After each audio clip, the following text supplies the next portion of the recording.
Welcome back, everyone, to the 9th annual Poppies, the Poptropica Fan Awards hosted by the Poptropica Help blog.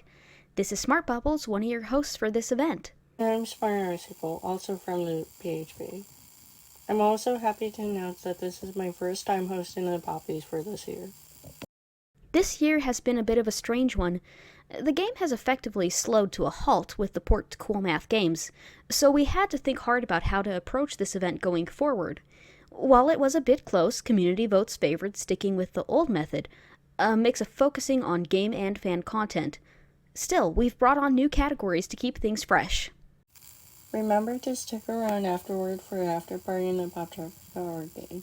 For viewers aged 13 and up, we'll also be hanging out on our Discord server, the Poptropica Help Chat, aka the PHC at discord.me/the PHC.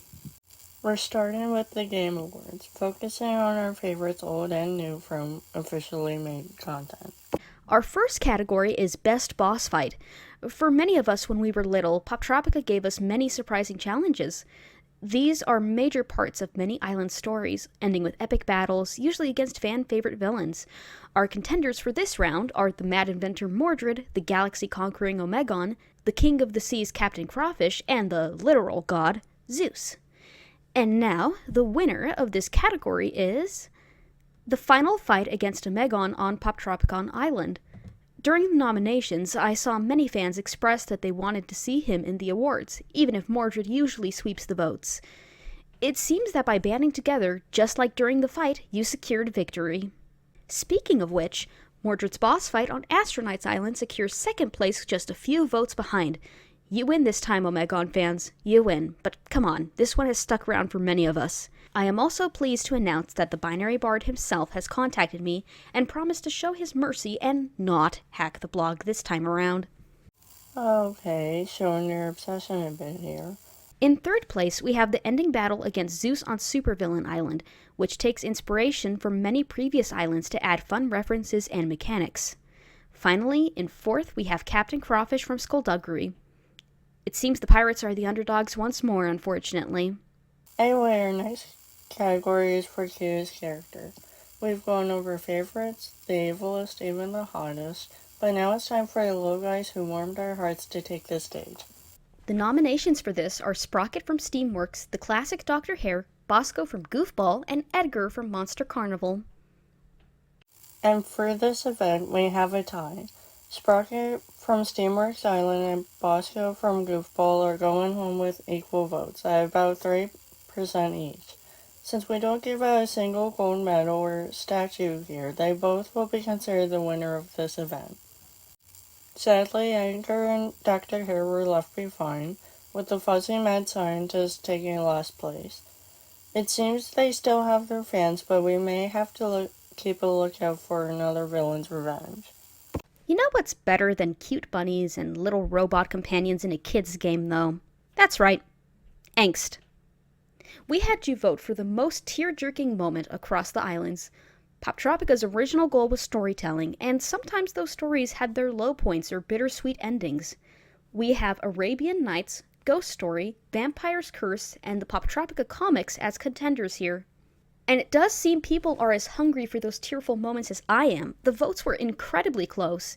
At number 1 comes the classic Ghost Story Island ending, with about 30% of votes. A surprisingly poignant tale about the devastating effects of one person's wrongdoing. Once again, I can't say I'm surprised by the results, but let's give some love to the rest, because I think all were great contenders. At second place comes the ending of the Poptropica comics, Book 4, The End of Time. A lot of arcs were resolved in this section, but some were also cut short. Despite their short run, the story of the 3 kids and Octavian has left its mark. At third place is the ending of Vampire's Curse. Similar to Ghost Story, this is a bittersweet tale that closes with the departure of long-lost star-crossed lovers, although not with the same domino effect as our winners. For last place, we have the ending of Arabian Nights at a bit over 21%. This is the simplest ending of the 4, with a reconciliation of a father and daughter, but it definitely left an impression still. For our last category in the Game Awards, we have Classic Islands Most Deserving an Original Soundtrack.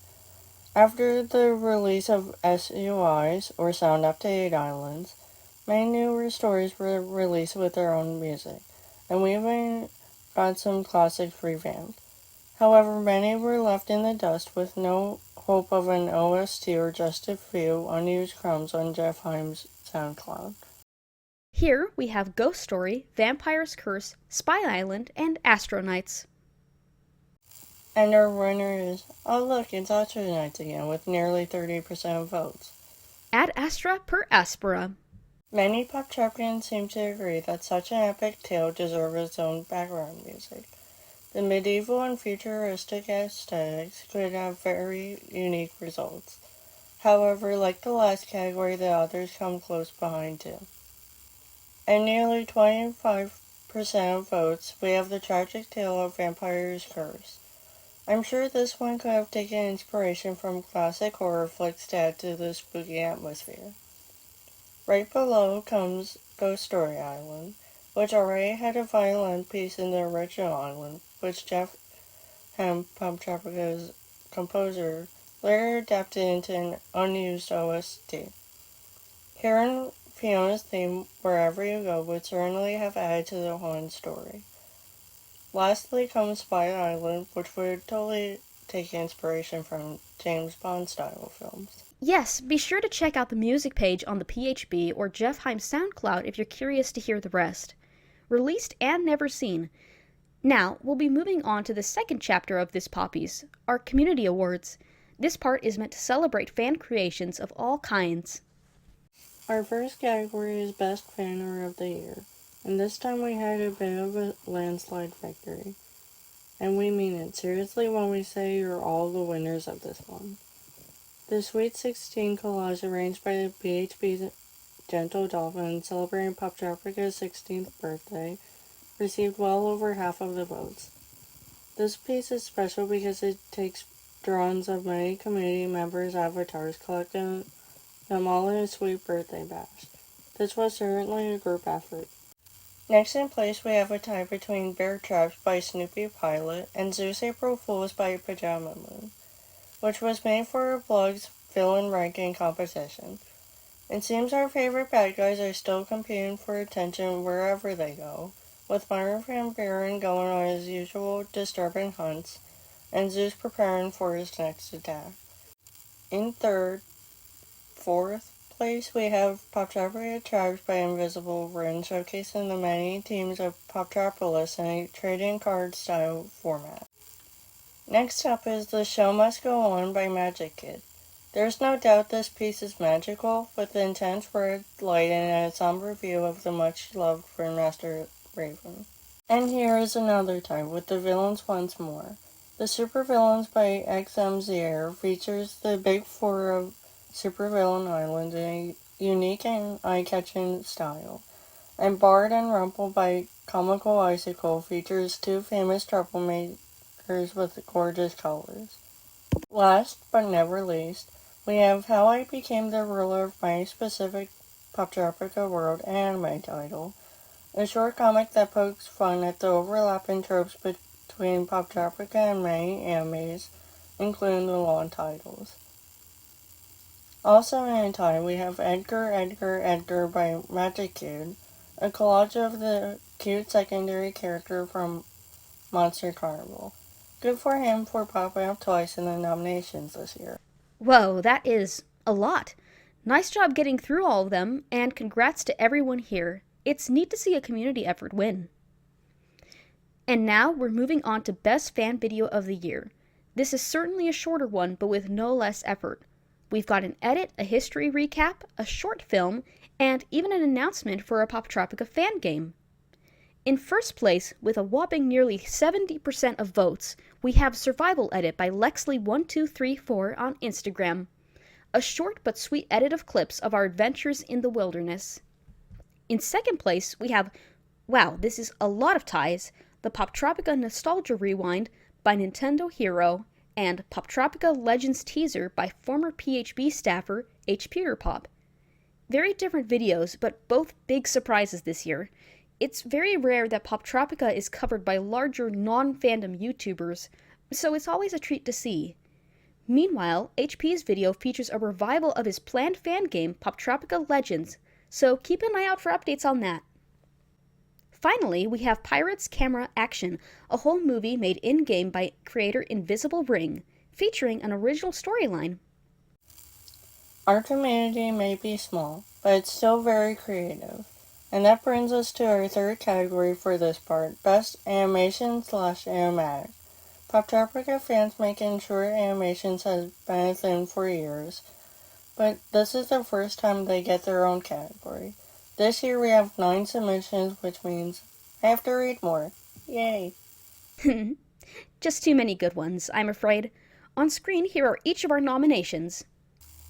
In first place with another landslide victory, we have Nightmare Night by Star Swirl on YouTube. This is an impressive short animation featuring Ringmaster Raven Monster Carnival characters once more. Congratulations to Star Swirl once again, you deserve it. In second place, with about 11% of votes, we have the Who Broke It Animatic by Gentle Dolphin. This take on this classic meme audio from Parks and Rec features the PHB team. For third and fourth place, we have 2 submissions for Magic Kid. Nom Nom Nom also features Little Edgar and Ringmaster Raven, this time with a much more lighthearted tone. Right behind comes Fit for Survival, a 3-minute long animatic featuring the story of Survival Island. I'm seeing quite a pattern this year. And we have another tie here between Snoopy Pilot's Bald Man and Magic Kids Poptropica, but it's Megamind. Poking fun at classic villains, these take a moment to be lighthearted and silly, embracing Poptropica's weird side. Ringmaster Raven seems to be making many appearances in this category, as next up is Weakness by Sumobi Gito, taking the tone back down to a more serious one with this older but still wonderful video. And fighting in last place, we have Dr. Hair Hoops and Poptropica Commercial, Buccaneer Blockbuster, both by Invisible Ring. Make sure to show all these creators some love for their effort. Are we done yet? Yeah, I think so. For our second to last category, you voted on Best Costume Submission. While many great costume ideas were added to the game during Poptropica's former monthly costume contest, many were naturally left behind in the process, and this gives them an opportunity to let them shine again. This was a close call between 4 contenders, with historical designs, magical designs, and even space ones, but the victory goes to Bullen Hut Creature by Silver Lion. This is a very cute design featuring a Bullen Hut hat, which was famously worn in the Black Forest region of Germany. In second place, and very close behind by just a few votes, comes Space Wizards from Sporty Boa, also a PHB staffer. This design features 3 different color options, perfect for your interstellar travels. Third place goes to Magical Girl by Friendly Heart, taking inspiration from anime that are all sparkles and magic, and featuring special effects with the wand. This is sure to be a heartwarming submission. And fourth, barely a sliver behind the third, we have Tea Time Roses by Gengar. This costume reminds me of the clothes from Mystery Train Island, which honestly were some of my favorites. I love the roses and big skirts. Our final category is Most Likely Popspiracy. For recap, Popspiracies are Poptropica conspiracy theories, ranging from likely to wacky about the game, its world, and the stories. We are featuring Popspiracies from both fans and PHB members. Some of these cover over character motives or backstories, such as Octavian's Secret, the Baron's backstory, familiar faces of the 40 Thieves, or Bird Boy and the Dream Machine, and while others tend to cover more of the general world building, such as Are Poptropicans Plants and Time Bugs in Time Tangled. In first place, Heart of Ender takes the crown with the Baron's backstory, a 2-part series that pieces together clues about the mysterious Red Baron's past. Second place goes to Octavian's Secret by H. Peter Pop once more. This theory searches for a way to connect the Poptropica world of the comics and of the game, using small clues hidden in plain sight. And third, we have Our Poptropicans Plants from another PHB staffer, Purple Paw. This one is on the weirder side, but cool to see nonetheless. Poptropica anatomy makes no sense if you think about it too hard, and it can be fun to pick apart these cartoony things as though they were real. Fourth place goes to Bird Boy and the Dream Machine by Silversword. Bring back Grandmaster Raven, theorizing about the magician's connections to Supervillain Island and his future there. And H. Peter Pop makes a return for fifth with familiar faces of the 40 Thieves, which compares the weirdly familiar thief from Arabian Nights Island to classic characters. Finally, in sixth place, Time Bugs and Time Tangled by Mad Apper makes an appearance. Time travel is always a strange thing, and Time Tangled's island place in the rest of the world raises many questions. But that's just a popspiracy. Speaking of time, I think we've reached the end. Thank you everyone here for joining, and for sticking with us during all these years of change. Remember, after this video airs, we'll be starting our after party in the Poptropica arcade room and on our Discord server, the PHC. Show off your costumes, share your doodles, and have fun. See you there. Pop on!